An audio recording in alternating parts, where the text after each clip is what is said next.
Good morning, boys. I'm happy to see you today. Were we together, the hymn we would sing would be 59. And that's the one that goes, Amazing Grace, how sweet the sound that saved a wretch like me. Listen to it in your head.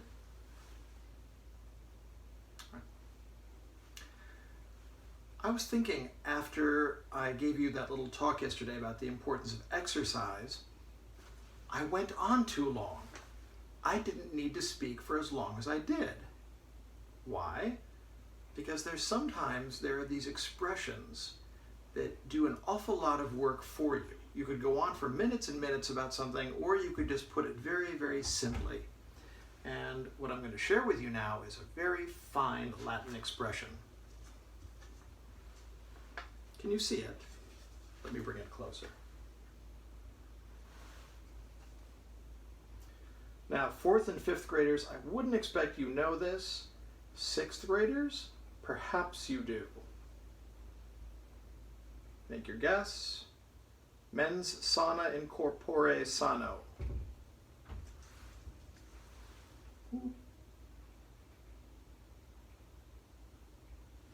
Useful, no?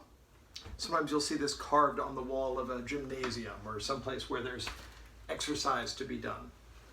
Anyway, one to know. Before we get on to book reports, I would like to tell you about a happy coincidence yesterday.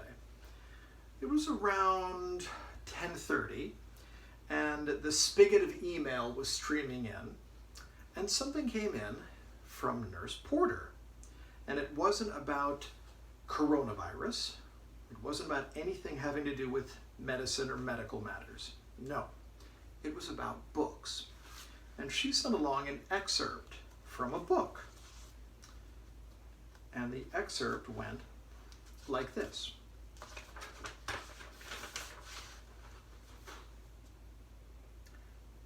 The best thing for being sad, replied Merlin, is to learn something. That is the only thing that never fails. You may grow old and trembling in your anatomies. You may lie awake at night listening to the disorder of your veins. You may miss your only love.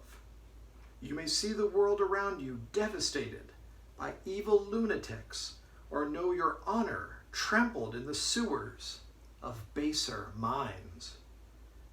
There is only one thing for it then, to learn. Learn why the world wags and what wags it.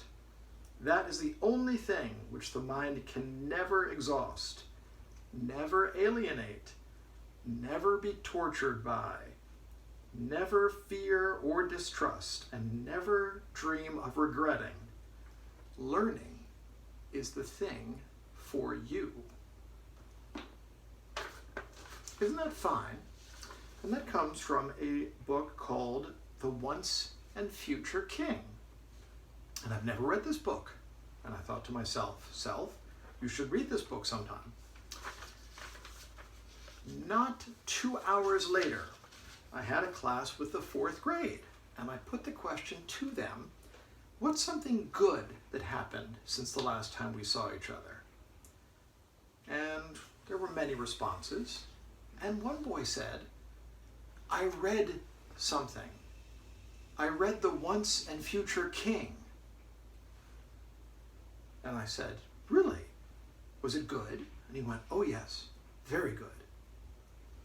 So, between Nurse Porter's message and this boy's recommendation, it's very clear what I need to now add to my to-read pile. Have to see if that's on Sora. All right, before we get off to work, we have a birthday in the middle school today. It belongs to a 6th grader, Bill Yan. Happy birthday, Bill.